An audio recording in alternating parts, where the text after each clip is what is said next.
Harry Potter and the AI Adventure 3, Chapter 2, The Dark Lord is here, disclaimer.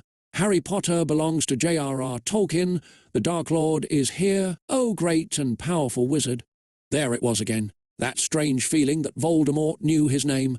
How could he possibly have known his name? Unless that was what he wanted him to think. Oh great, he had to be paranoid for the rest of his life. He had to find out Voldemort's secret identity as quickly as possible. After all, what kind of person would go against the Dark Lord and his minions, especially one without an heir? Of course, he was still a little sceptical about whether or not it was Voldemort himself. "Potter," growled Snape, "are you listening to me? Voldemort is a much better student than you, 5 points from Gryffindor," he snapped, glaring at him coldly. As if Snape was surprised to see him in the common room, however, he certainly didn't show it. "What did you say?" Severus Potter said quietly, raising an eyebrow. "That's 5 more points from Gryffindor. If you're so smart, why are you failing?" Snape mocked. "You want to hear me answer that, Severus?" Potter demanded angrily as he leaned forward in his chair and narrowed his eyes dangerously at the smug man sitting behind the desk of the potions master. "Do you know why I'm failing? Because I am smarter than you," he yelled before launching himself at Snape. Snape managed to dodge easily enough. However, as Potter threw himself at him, his wand slipped from his grasp and fell onto the floor. As Snape bent down to retrieve it, Potter kicked his legs out from under him and sent the man flying backwards into the bookshelves, which caused them to fall over with loud crashes, sending many of the books scattering on the ground. 10 points from Gryffindor. 5 seconds, Snape shouted, holding his wand firmly and pointing it directly at Potter. "You've gone too far, Potter. 10 years of service to the Dark Lord, and this is the thanks I receive. You are expelled." With that, he pointed his wand and fired multiple curses at Potter, who was still standing in the same spot in shock. Snape watched Potter stumble backwards before falling on the ground as he clutched his chest. His robes had become stained with blood. He had never seen Potter react so violently in his entire time teaching at Hogwarts. Normally, he remained calm and collected throughout the battle, and after the war, he had never once let himself show emotion. Now, it seemed like he couldn't hide his emotions anymore. Snape looked down at Potter sadly. This was the boy who had sacrificed everything to stop the Dark Lord, and yet he was being punished because of it. He slowly stepped towards Potter, bending down to pick him up and place him gently on the floor. "It's all right now, Potter."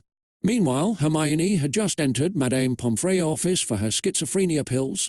Hermione was still confused as to why Madame Pomfrey was so concerned about her mental health at such an age. Her symptoms hadn't changed at all over the past 2 months.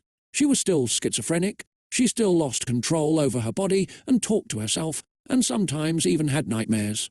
Sometimes she also spoke in third person, like during an encounter with Lord Voldemort. She was still having terrible flashbacks whenever she felt angry or upset, so why was the woman treating her differently? She couldn't figure it out until they reached the Great Hall for lunch. As usual, everyone sat at the Slytherin table waiting for the teachers and students to arrive for the meal. Hermione sat down next to Ginny Weasley and smiled slightly as she watched Harry and Ron sit down opposite them across the room. "Ron?" she whispered, glancing over at her husband curiously. Ron mumbled through a mouthful of food. Who exactly do you think Harry sees when he looks at that mirror in the bathroom?" She wondered curiously, looking back at the boy who lived. "Me, obviously," Ron answered with confidence, rolling his eyes slightly.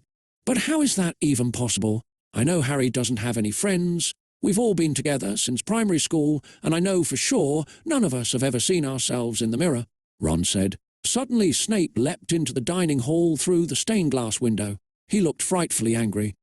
"Ah, Mr. Potter, Miss Longbottom," he announced rather loudly. "You're late, Mr. Potter," he added before continuing his tirade. "If I find out you have deliberately made yourself late for any class in future, you will fail this class as well." "But it's lunch, sir, not class," Neville replied. "And I'm not a girl," he protested. The class burst into laughter while the other students began to whisper in whispers. They were talking amongst each other and laughing when Snape stopped and glared at them. "Silence," he snapped, causing the chatter to die down immediately. "Mr. Potter will have detention today. Miss Longbottom—" "But I'm not a—" Neville protested again. "Then I will make you one." Snape growled, holding a castration knife in his hand. 5 points from Gryffindor. I will give you no excuses for your behaviour. The whole class gasped as Snape dropped the knife and ran out of the great hall without another word, leaving everyone to stare in disbelief at his retreating back. 5 points from Slytherin as well. Snape called from the distance, making a beeline towards the Slytherin table, and Rugby tackled Neville. No one could believe what they were seeing, Snape attacking his students, something no one thought he was capable of doing something like that.